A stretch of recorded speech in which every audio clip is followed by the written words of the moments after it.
right, everyone, let's get started. Welcome. Glad you can make it today. I'm excited to be here. And one of my favorite topics is product ownership and product management. So when we think about the product owner role, it's a key role in organizations, and they really help bring a lot of value to the organization and to the customers. It's a real growth role. In 2020, LinkedIn did an assessment and identified product ownership as an emerging role with 24% annual growth. And as more and more organizations start to change the way they work, there's a lot of opportunity for business analysts to move into a product owner role or even support product owners. And like I said, a great product owner could do great things for both the organization and for its customers, but we often forget that the role is more than just user stories and backlogs. It really requires an understanding of our customers, as well as an understanding of what's the right problem to solve and what's the right market for that solution. So finding that right problem solution fit and market fit is really key to success. But often we fail that and we overlook it. So in today's session, we'll work to understand the product development process a bit, as well as discover what the right customer solution to solve is, what the right problem is, and how to find the right market for that. Because we can create a solution, but if there's no market for it, it's really of no value. So that's what we're going to focus on today.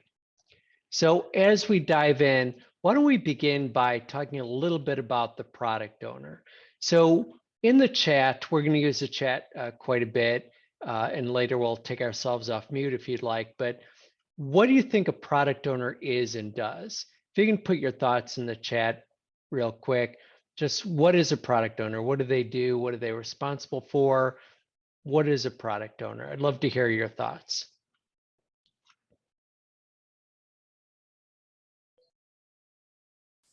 So what is a product owner?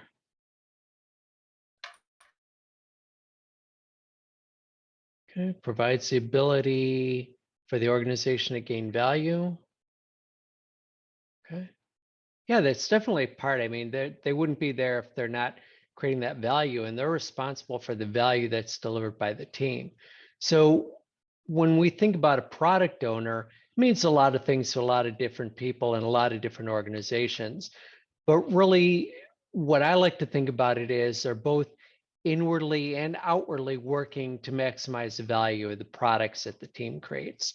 They need to put themselves in the shoes of the customer. And again, a product owner is a person, not a committee. Whenever you have multiple product owners on a team, you get a lot of confusion about, well, this person said this is a problem. This one says this is a problem to solve. What should we do? And remember, they're human. They're not a superhero. They don't have all the answers. And as a product owner, we have to go into it knowing that we don't have all the answers. So we need to be vulnerable and embrace collaboration and really work as a team to discover what some of those answers are. I like to think of the product owner as the CEO of the product. So think of that team as their own company, and the product is the product that team is creating, and they have full responsibility of that product and making sure that that product and the team that creates that product is successful. And as mentioned earlier, I think that was by Jeff, they're focused on value. So I call them the chief value officer. If their products aren't creating value, they're not doing a great job. Think of a dedicated agile team. It probably costs for a team of 8 about $1.2 million fully loaded costs for that team. So if that product owner isn't helping the team to generate that kind of money, you're losing money. So you really have to focus on the value that you're creating for the organization and for the customers. And then in order to have that collaboration, you really need to be a storyteller. So help people understand, what are our customers going through? Building that empathy with the customers, helping them to understand where we're going and why. Get them to embrace that vision that you're creating. So you have to have good storytelling capacity there. And I saw in chat, yeah, governments aren't making money, but they might have product owners. And some nonprofits might have product owners as well. But it does all come down to money. It might not be profit, but if you can't sustain the type of revenue or get the type of resources that you need to sustain operation, you're not going to be around for long. So sometimes you're doing it in service of a customer, which is great, but you need to do it in a way that maintains the goal of the organization. So when we look at product ownership, some of the challenges really are, how do I know what the right thing to build is? Am I going just by someone's opinion saying, hey, we should build this, let me implement it? Are we order takers or are we a decision maker? How do we prioritize? What's the right thing to do right now? What's the most important thing that'll get the most value to our organization, to our customers? And how do we know if my product's going to be successful? Am I just throwing stuff out there and the products might fail? They might be successful by throwing darts against the wall. So we really need to think about it as a product owner. How do we do some of these things? How do we know? Because I don't know about you, but I don't have a crystal ball. I don't know what'll work. So how do we figure out what to do? So to do that, let's take a quick look at the product life cycle just to get a sense for what's all involved in product management and product ownership. So as we look at this product life cycle, we'll see it's divided into a few different areas. We have this phase where we really focus on the learning and discovery and seeing what's the right area to start poking at. And then we start to actually build and explore. Let's build something, try it, get a reaction here. Let's see if this is working or not. And then once we find something that is working, we want to try and scale and grow and make it even bigger and enhance it. And in this first phase where we're really focusing on learning, that's where practices like design thinking and lean startup and lean product development come into play, where you don't have the answers. You don't know necessarily who your right customers are. You don't know what their needs are or what solutions might fulfill those needs. So you have to discover, and you do so in the cheapest, easiest way possible, because you don't want to invest a lot of time and money into something that might not work.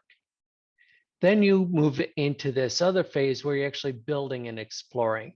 And this is where most people think of product ownership, where we create backlogs and user stories and start developing things and getting them out into the market, which is great. It's a key component, but it's not the full span of what a product owner needs to do. Then once you do have a successful solution, you want to be able to continue that life cycle, enhance and let it grow and scale. And if needed, and you're shifting to a different product, maybe even demise that product. So you really need to look at the entire life cycle as a product owner and look at where you are and apply different thought and different tools to that situation. But where we're going to look at today is mostly around these areas of the discovery and then finding the right problem solution fit and product market fit, because that's an often neglected part. And if we don't get that part right, you're not going to be successful as a product owner. One of the things that we talked about is, how do we know what the right thing to do is here? And I love this quote from a leader at Pixar Animation, and they say, discovery by definition means you don't know the answer when you start. So we don't have that crystal ball. We have to discover things, and we have to do it in a way that's very cheap and easy so that we can quickly find out answers and start moving forward. And if we do find something that doesn't work, we didn't spend a lot of time and effort, and we're able to pivot. So let's take a look at the discovery cycle real quick here. And it really all starts with these different ideas, different options. Maybe you have a hypothesis that you want to test, but you have some kind of idea and you don't know if it'll work or not. So we have to validate that idea. And we do that by really identifying with these ideas and problems to solve, what assumptions are we making? What open questions do we have? What are our hypotheses? What are the risks? And really understanding them, and then designing tests and experiments to validate or invalidate or answer some of those questions. And then once we run a real simple test, the simplest thing that'll work, we get information, we get data. And that data could tell us, hey, this is a good idea. Let's add it to our backlog of work and prioritize it appropriately. Or maybe that was a terrible idea that bombed so big. I'm glad we only spent a little bit of time testing that because that would have failed miserably. Or it may lead to more questions, more ideas, and the cycle repeats. So, in a nutshell, what we want to do is really understand from these ideas, will they actually work? How can we validate the ideas? And how could we do so very quickly and cheaply? And we'll explore some of that in a bit, but that's where we want to go. And we really want to try to maximize learning because that's where we're getting to. We want to establish this learning mindset, learning culture. We know we come up with ideas, but if those ideas are all just in our heads and we haven't validated them, we can go down the wrong road and quickly waste a lot of time and money. As we think about some of this discovery work, we can't just do discovery, right? We want to discover and then deliver. So we have what we call this dual track approach, where we're doing the discovery on one hand of this experimentation and testing. And then when we feel something is validated and it's something we want to invest in, then we start building something. And as we build it, we might look at the feedback and get more ideas and go back into discovery mode. So we keep flipping between these discovery and delivery modes where we're really focusing on how do we learn quickly, how do we adapt, and then how do we deliver predictably high quality solutions to our customers and learn along the way. So it's not just throw something out there and forget about it. We want to be able to monitor as we go and see, are there adjustments we need to make? Does this lead to enhancement opportunities or other value opportunities? So as we go through it, we want to do both. We want to do some learning, some delivery, and then look at the results and continue that and inspect and adapt along the way. Along with that, if we think about what happens if we don't do appropriate discovery, if someone says, I have an idea, let's do X, which as business analysts, I'm sure we've had a lot of where someone comes to us and say, I want X. I want you to implement Salesforce. And no one asks why. And that's the root of some of these failures. So as a product owner or as someone supporting a product owner, we have to ask why a lot. And we have to validate our ideas. Otherwise, they lead to product failures. Not everything is a failure, but let's look at some. So when we think about product failures, why doesn't everyone just pull out their Amazon Fire Phone? Okay. Raise your hand if you have an Amazon Fire Phone. Okay. Not a lot of people have an Amazon Fire Phone. And it's funny because Jeff Bezos said, start with the customer and work our way backwards. Well, here's where he got emotionally attached to this idea of having his own phone. And he spent millions of dollars creating something that no one really wanted. It wasn't even that good of a phone. So he got caught in the trap of, I know what my customers want. Here's what I want. I'm putting this out there. And it failed. Same thing. Everyone pull out your Windows phone. Okay. Another thing that no one really wanted. It wasn't well thought through. It wasn't designed well. It wasn't what the customers wanted. It didn't meet a customer need. So it failed.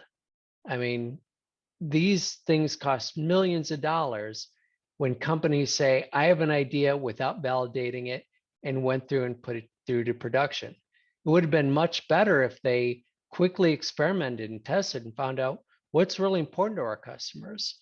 Why should Amazon create a phone? Why should Windows create a phone? What's different about it? What's their unique selling proposition? And does that really matter to the customers? So we really have to think about those things as we develop new products. I mean, fortunately, a lot of us are attending this conference using Google Glass, right? No. It's good as an experiment, but how much money did they spend on this experiment here to find this new product that no one really wants? Segway. Segway was supposed to revolutionize transportation. When's the last time anyone had a Segway in their garage? Not very likely. It's more of a novelty. So we really have to think about what problem are we trying to solve? Where are these going? And is it really a product that serves a need and has a market? So we really want to look at these different products and different solutions and see the why behind them. Do they really serve a customer need? And is there a market for it? So really what we want to focus on here is what makes successful product ownership. It's not about the user stories. It's not about the backlogs.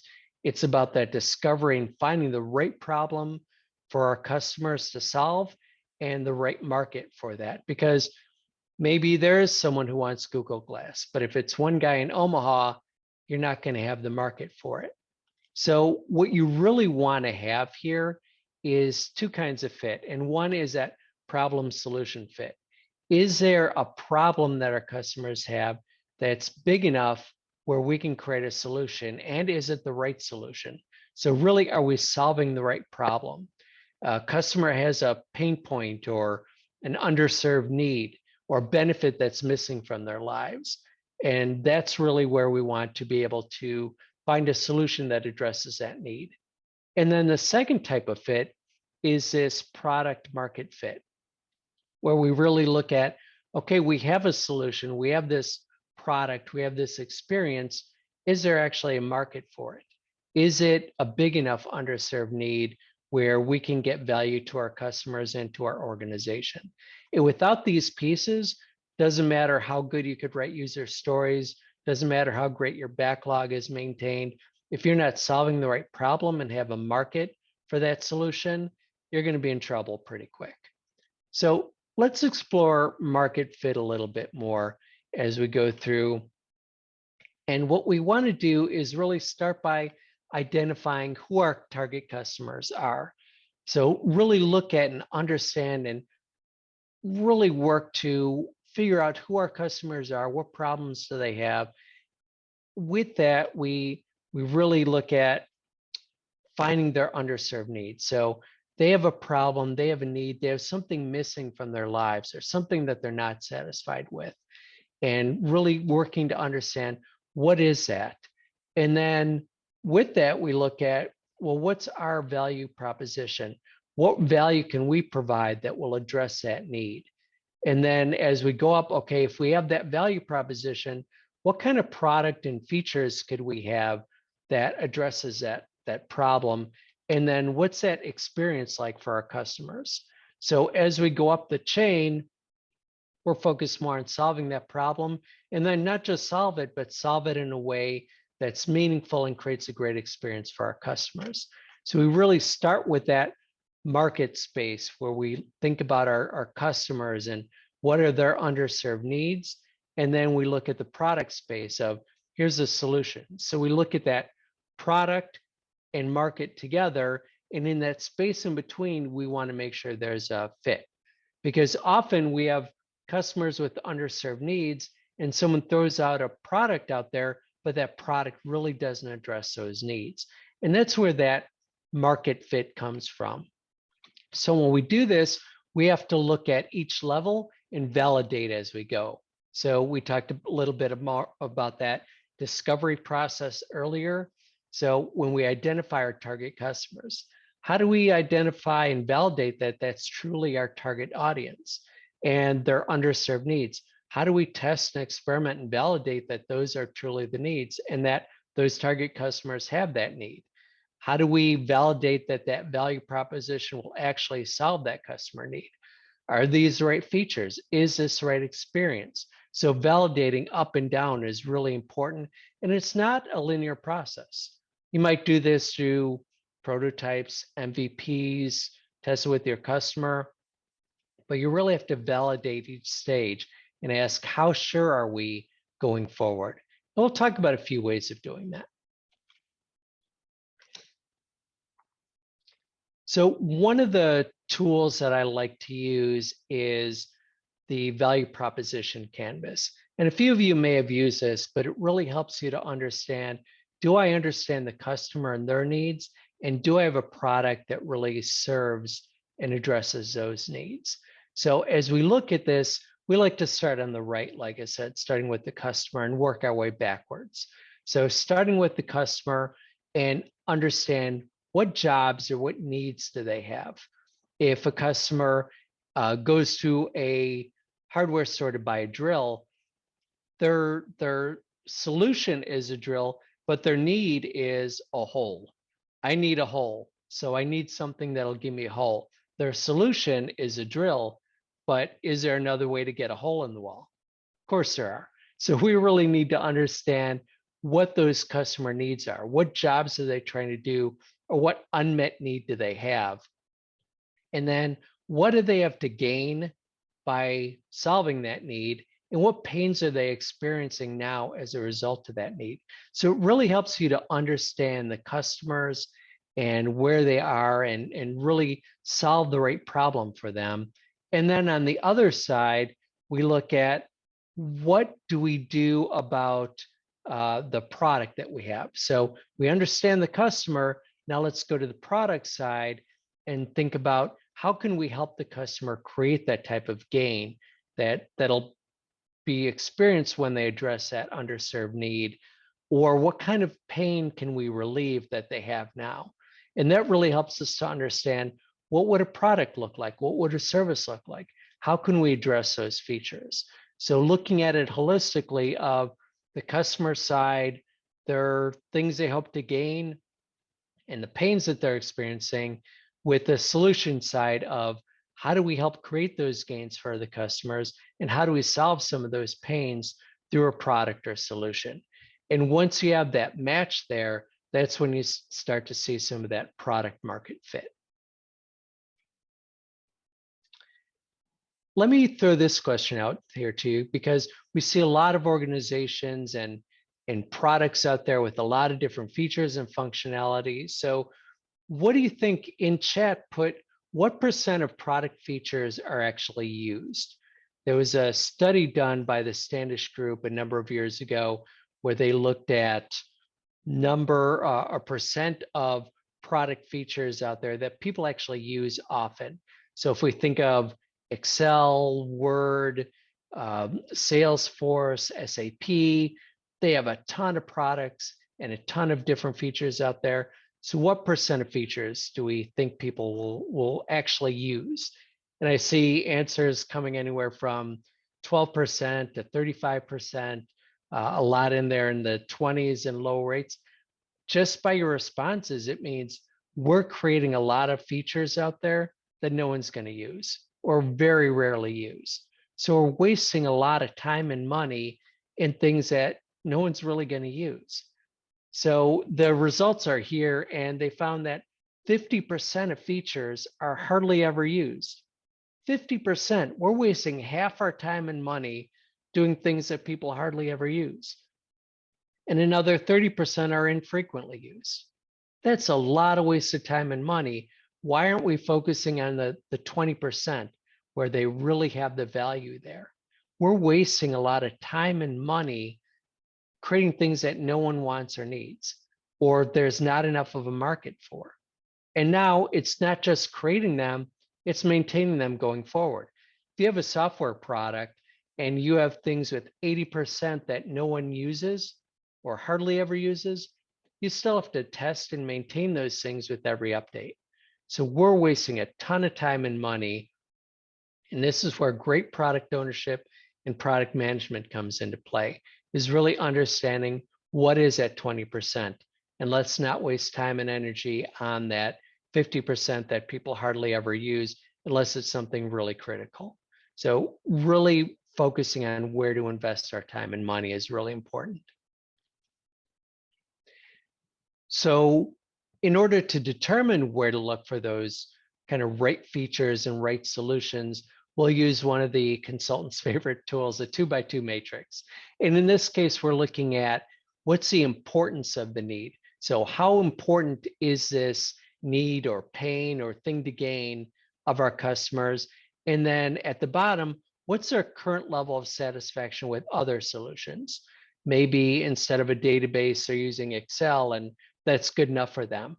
Well, then they'd have a high satisfaction of a current solution.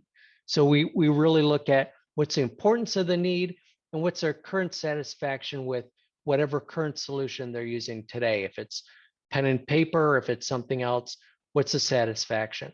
So if they start out with something that's low important and low satisfaction, that's one thing.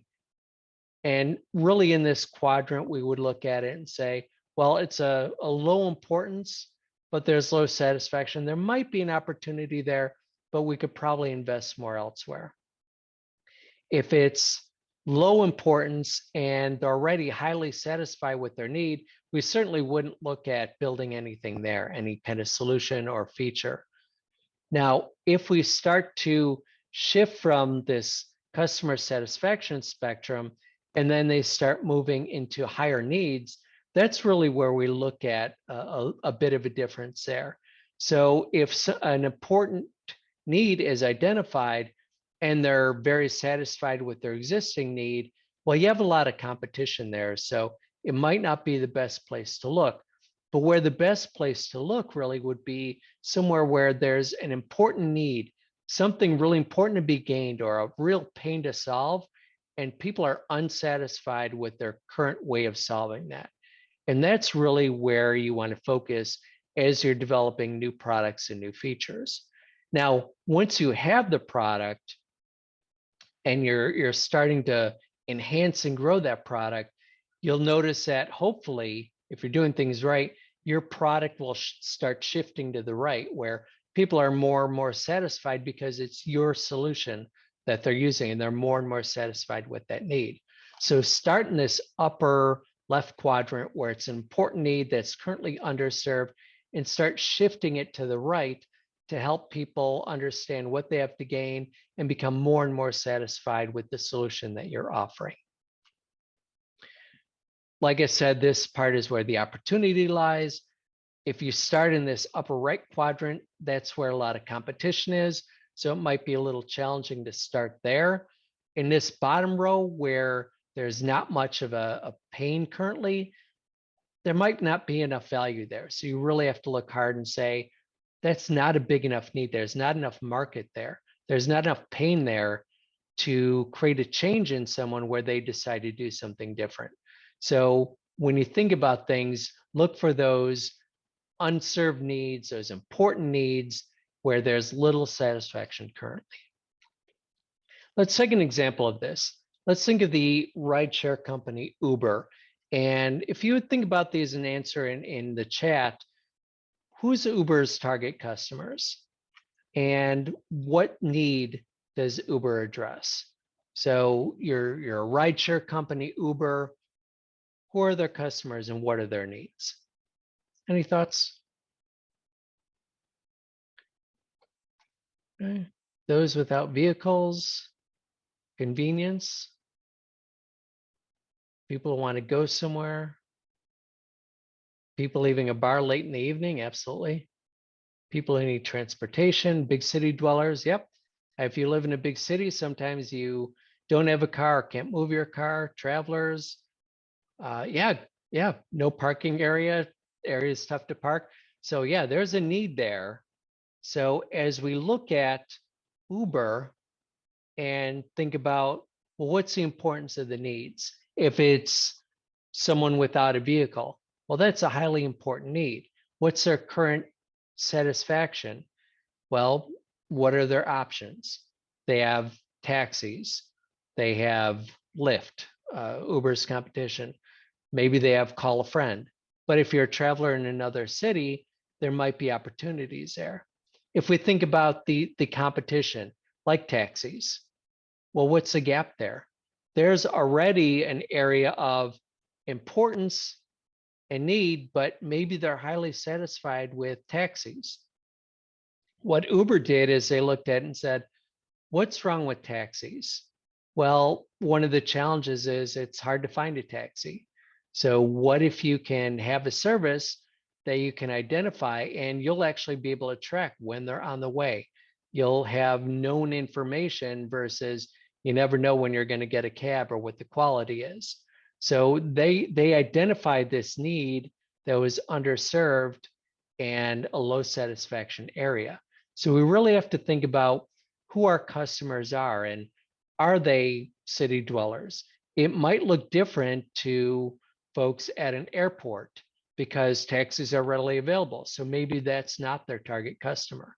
So by thinking about who are our customers and what are our needs, really helps you to hone in on what kind of solution or product or service can we create for our customers. And again, this is one example, but we have to look at all of our products this way and see what's the underserved need, what's our competition, how satisfied are they with different ways of doing things, and what makes us different, how are we going to serve that need in a different way.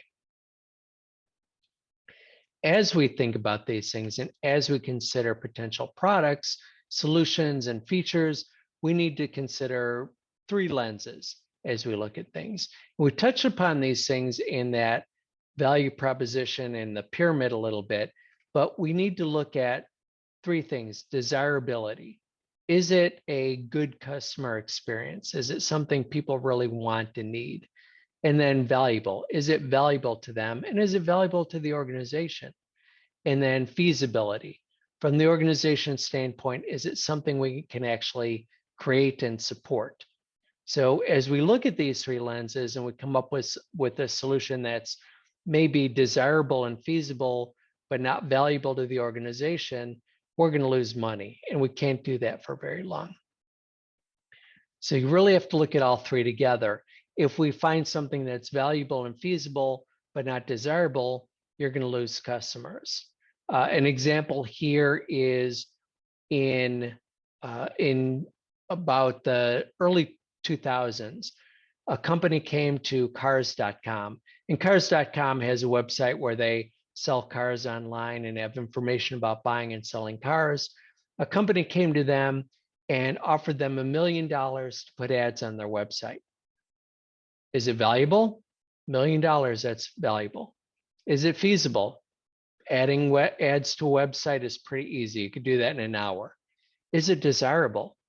If you went to cars.com and all of a sudden had all these pop-up ads, what would happen?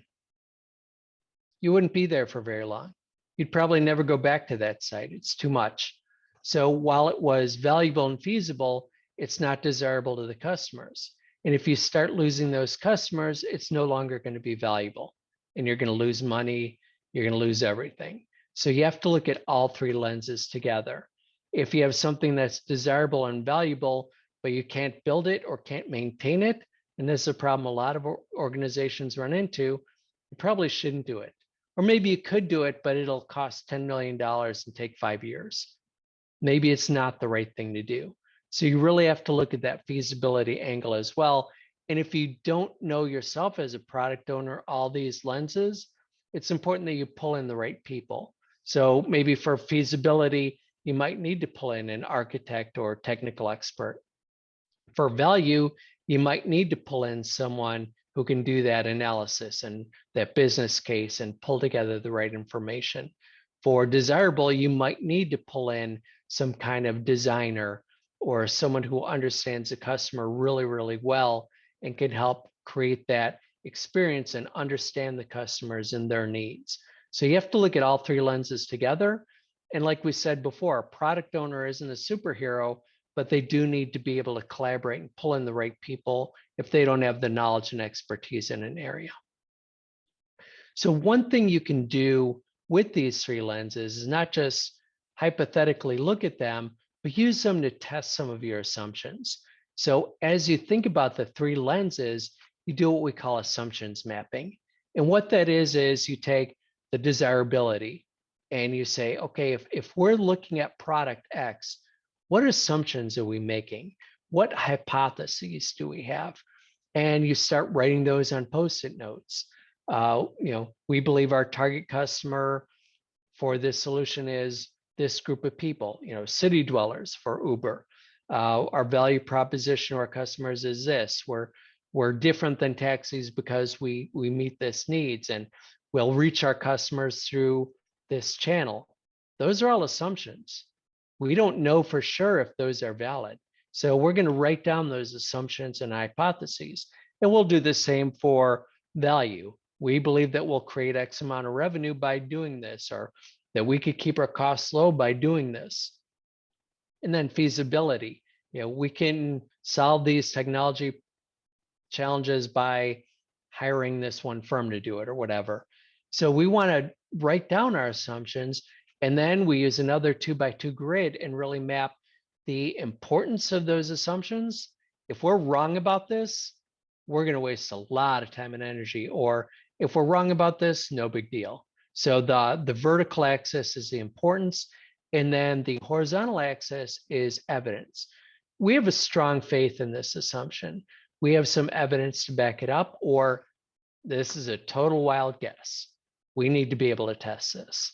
So you plot things along the spectrum relative to their importance and amount of evidence you have for the desirability, the value, and the feasibility. And then you really look at where are the items where we want to focus on. So the things that are in this unimportant zone, the bottom two quadrants, you really look at, well, if they're unimportant, let's put those on hold for now. Let's put them on the back burner and focus on some more critical important things. And then the things that are important and you feel like you have pretty strong evidence, strong confidence that these assumptions are valid, you want to make sure that you just discuss to validate what's the level of confidence here, how comfortable are we with these assumptions, and what are the implications if we go forward with these assumptions. And for the ones that are important and we have no evidence on, that's where you want to focus your experimentation. And starting with the ones that are furthest and highest up, and really look at what assumptions are we making there, and how quickly and cheaply can we validate or invalidate that assumption before we do a lot of building. One of the things that we often look at is this build, measure, learn loop, where you build something, you measure the results, you learn from those results, and you build something else. And that's a great way of learning, but it's also a really expensive way of learning. Why are you starting with building something when you don't know what you want to learn yet? So instead, as product owners or as those supporting product owners, we want to flip that. We want to, instead of saying build, measure, learn, we want to learn first.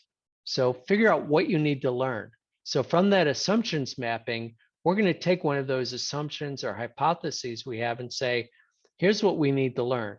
How are we going to measure that? What'll tell us if we're right or wrong? And then build something that's just enough, just barely enough to validate that idea. We're not going to spend millions of dollars building something based on an assumption that we don't know is valid or not.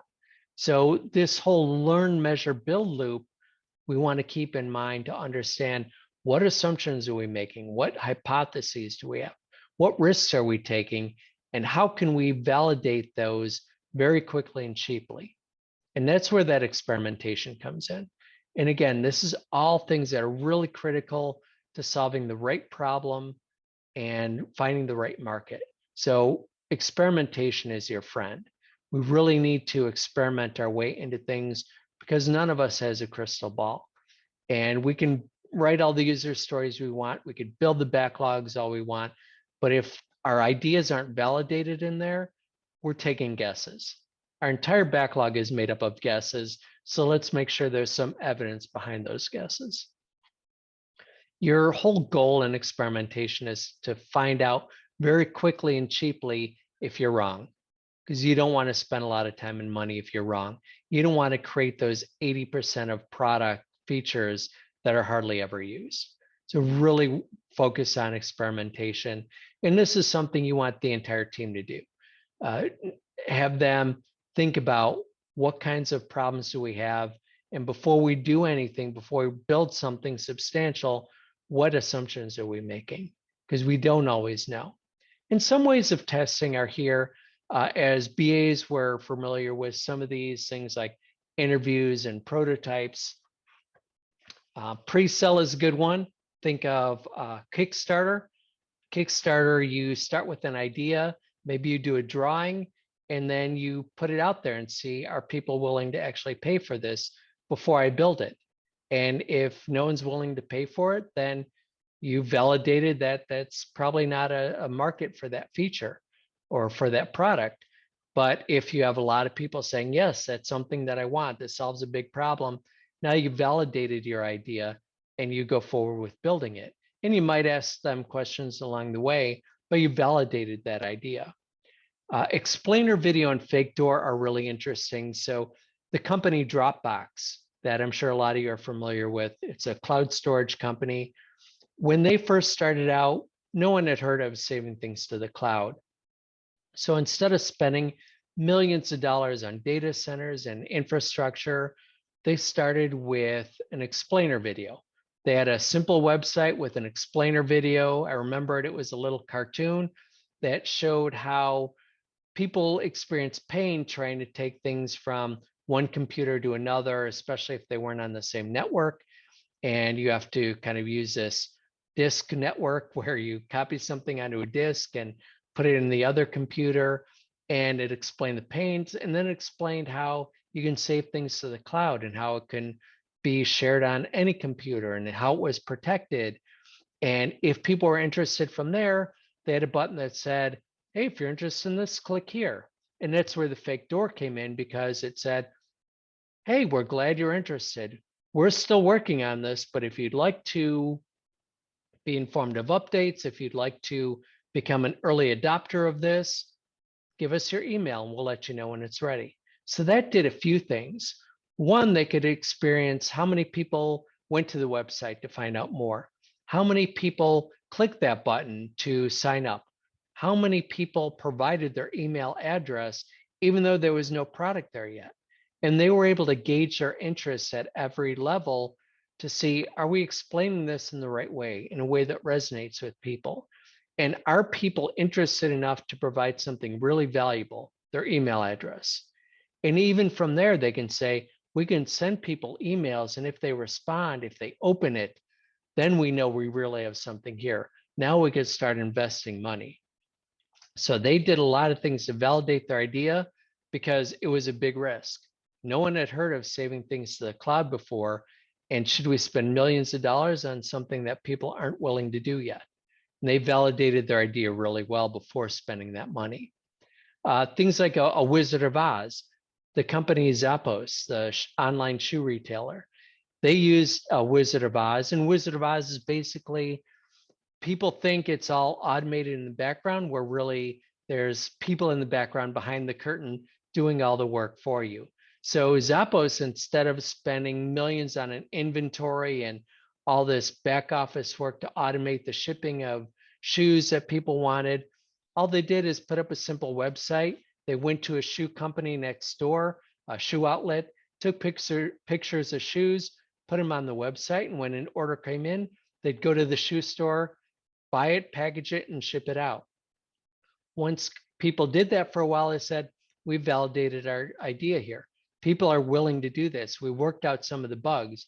Now it's time to invest in warehouses, distribution, inventory, all that kind of thing. So they validated their idea in a quick and simple way to make sure that people are willing to do that. Concierge is something similar, but it's where people know that someone's behind the curtain doing something.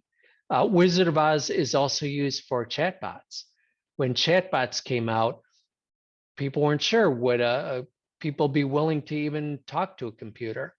So instead of actually building a chatbot, they had someone in another room pretending to be a computer, responding in a way that sounded like a computer. And they monitored the interaction to see, would people be willing to actually chat with a computer, an automated responder? And what kinds of things did they respond to and didn't respond to? And once they figured that out, they started building a chatbot. A lot of different ways to test an idea. And the key is to find out as quickly as possible if you're right or wrong, to validate your idea. With that, I love the principle of Dude's Law. So Dude's Law was created by David Hussman. They call him the Dude because he looked exactly like the dude from the movie Kingpin. There's a character on there named the Dude, and his law is value equals Y over how. So I want you to think about that formula for a second, and going back to your high school math, how do we increase value? If value equals Y over how, what can we do to increase value? Put that in the chat as I'm talking. But really what we're talking about is if we have a strong enough why, we want to understand the how as well. So if value equals Y over how, we can do two things to increase the value. One thing we can do is we can increase the Y.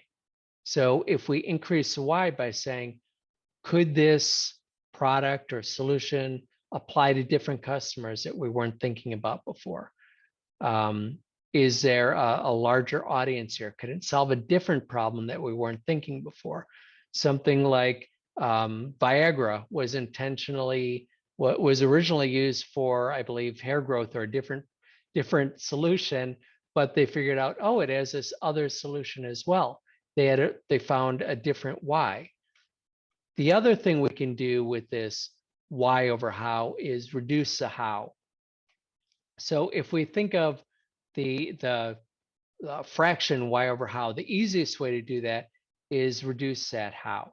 So think about what's the simplest thing that'll work. And if we can find the simplest solution, the easiest way to experiment, the easiest thing that'll work here, we've increased value.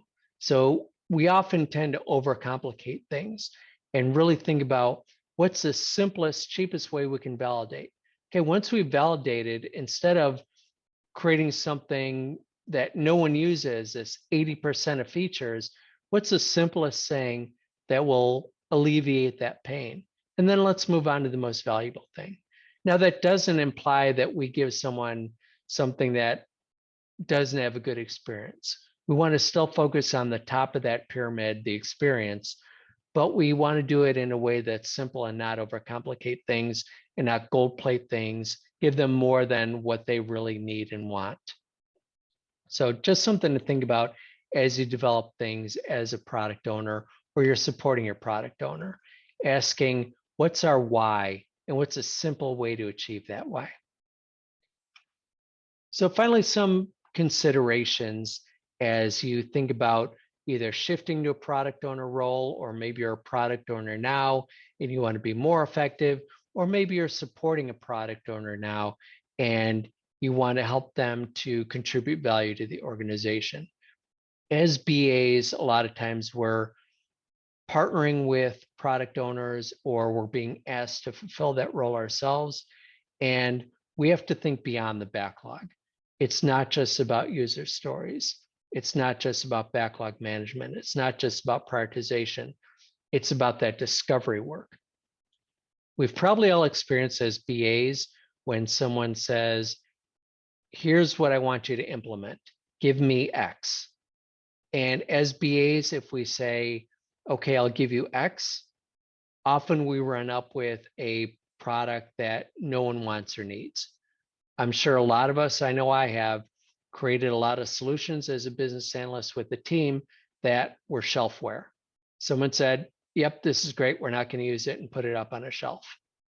What we really have to do is understand the customers and their needs and build products and solutions that fulfill those needs and do it in a way that's valuable and usable to them.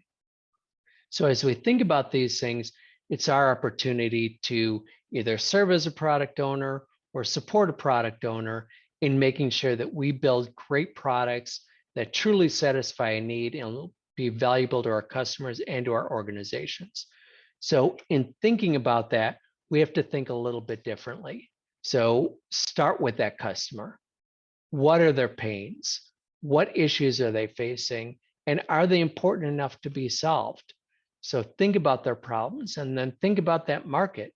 What's the level of satisfaction with current solutions? Is there something here that we should really be solving? And are there enough people with this problem where we can solve it? So really gaining empathy for our customers and understanding what are their needs and how can we solve those and who has those needs, finding other opportunities. And then from there, start thinking about solutions, not building them, but start thinking about them. So what would our strategy be? How would we even go about getting this to our customers? What's our unique selling proposition? What vision do we have for this? And does that resonate with people?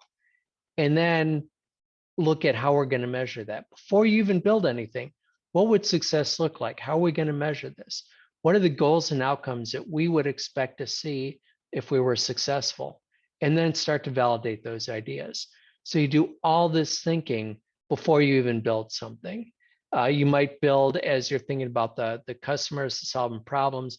You might do some experimentation, but you're not building something intended to put in your customers' hands quite yet. You want to understand who your customers are. What are some potential solutions? How would we measure the result? And then start building things to help you to validate that result. And those could be prototypes, experiments. Once you've validated your idea, absolutely. Let's start getting into the hands of our customers and start generating revenue. But monitor along the way and measure. Are we meeting the goals that we thought we would? And if not, why not? Maybe it's more, maybe it's less, but that'll inform where we go from here. Secondly, thinking about your customers, and this is truly critical. Who are your customers? What are their needs? You have to be really passionate about your customers and finding the right problems to solve for them. A lot of organizations use journey maps or empathy maps, personas, different things to truly understand their customers. One caution, don't fall into the trap of personas. I've seen a lot of organizations use personas inappropriately. Here's a great example I saw on LinkedIn recently. I'm not sure what the source is, so I can't give them credit, but I saw this on LinkedIn and it was about personas. So if your persona is here and we're talking about a male born in 1948 who was raised in the UK, who lives in a castle, wealthy and famous, and so on, that's a persona, but personas aren't about demographics. Because if we look at just demographics, Ozzy Osbourne and Prince Charles both fit this. And they have vastly different needs and challenges. So it's not about the demographics. It's about the problems and challenges people face. So if your personas are strictly about demographics, you're starting out with the wrong persona. You're starting out with the wrong problem. Really think about what problems and challenges do people face and start from there. Really gain empathy for them. Really focus on the problems and not just the data behind the people, and understanding, are there enough people there? And maybe you have the wrong persona, but the problems probably won't change. The size of that problem and the market for that problem might. And then think about who's your competition. So we talked about Uber and taxis and Lyft might be them. What about bicycles? What about walking? What about their personal cars? That's your competition too. TurboTax, great example. TurboTax, when they were looking at who their competition was, they said, okay, who's our competition? And the people there said, well, it's H&R Block, these tax preparers, and there's a software company called TaxAct. That's our competition. And the CEO said, no, our competition is pen and paper. More people use pen and paper to file their taxes than anything else. How do we get them to switch to TurboTax? And from there, they just were able to really expand and focus on what problem do those people who use pen and paper have? Well, there are miscalculations there. Well, with our tool, we can validate some of that. They spend a lot of time researching what a specific question means. We can guide them. So there's a lot of ways of looking at the features that you'll create by understanding who your customers are and who your competition is, and find those underserved needs and areas where the need is important and the current level of satisfaction with that solution is low, and build your features and solutions at that point. So that's really where we want to target as product owners, or as those supporting product owners, really help them with that. And finally, you want to fall in love with the problem, not the solution. Don't fall into the trap of the Amazon Fire Phone, Google Glass, a Windows Phone, where they fell in love with the solution. What's the problem? Fall in love with the problem. Think about your customers and care about your customers and what are their needs, and fall in love with the problem instead of having that bias towards a specific solution. And if someone in your organization hands you a solution, you have to ask why. What are the intended outcomes? What problem are we trying to solve with this? We can do that today as BAs, and we have to, because a lot of times someone will say, give me X, and that might not be the right solution. If someone came to you and said, build me a bridge, your team would probably build a bridge, which is great, but maybe a bridge isn't the right solution. You have to ask, why a bridge? What problem are we trying to solve? We're trying to get to the other end of the river to trade with the village across the river. Okay, great. Maybe a bridge is the answer. How wide is the river? How deep is it? How fast is it running? What are we trading? Are we trading elephants every day or grapes once a week? Maybe a rowboat is better. Maybe a tunnel is better. Maybe we could just wade across. I don't know until we ask these questions. And your role as a business analyst or product owner is to ask those questions and understand the problem and not just implement a solution. So hopefully you found that valuable. It's really important that we either serve as product owners the right way and think beyond the backlog, or as business analysts working with product owners, we help them think about product ownership a little differently, and we ask why a lot, and really work to understand our customers, our competition, and find those important underserved needs. So with that, I appreciate your time today. I'm happy to answer any questions. Feel free to put them in chat or take yourself off mute. Dave, thank you so much. And again, our sincere apologies for the technical difficulties. Dave, did you get a chance to have somebody give your intro and a bit of your bio info? Did not. I'm not big on the pomp and circumstance, but okay. All right. Well, I just want to point out that Dave is an enterprise agile coach. He's a podcaster, as many of you know, and an author.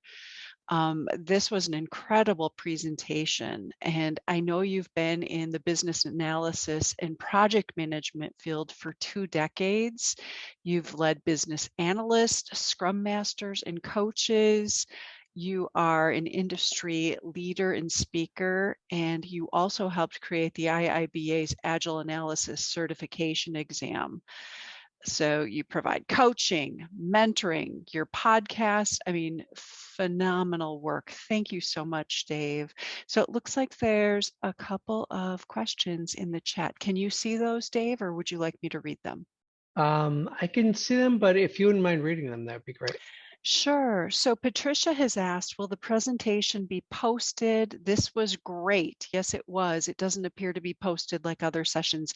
Yeah, Dave, if you would like to provide your PowerPoint to Paul Crosby, we can get that posted and available, but the full recording will be available in a few days.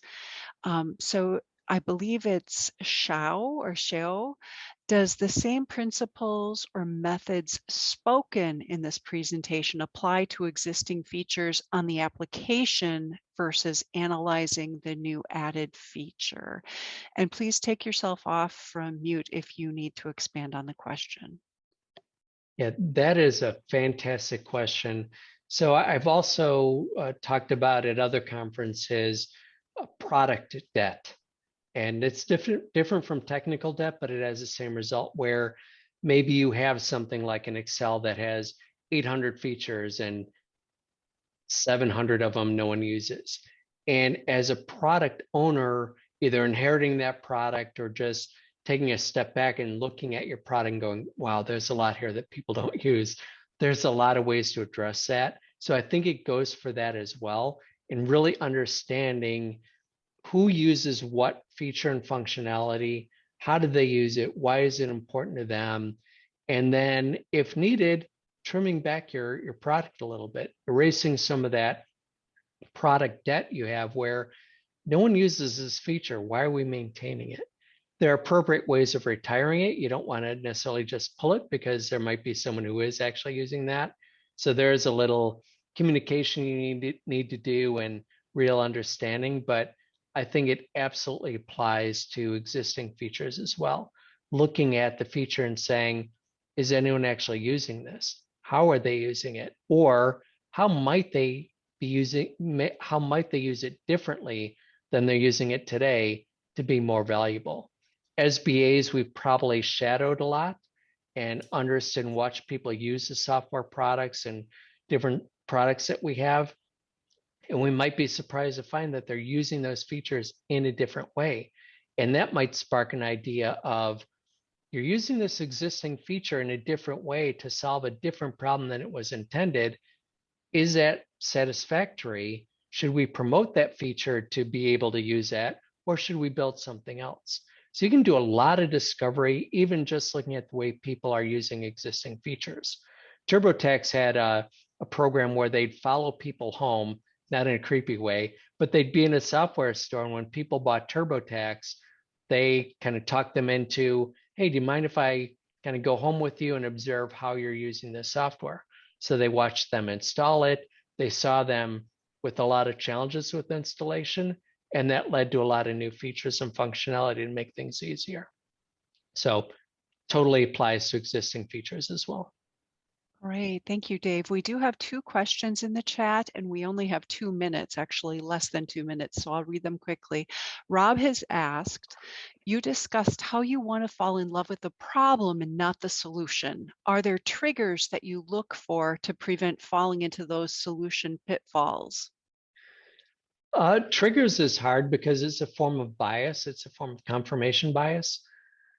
What I like to do is, if I coach product owners and BAs a lot, and I say, BA, you have to be the voice of why.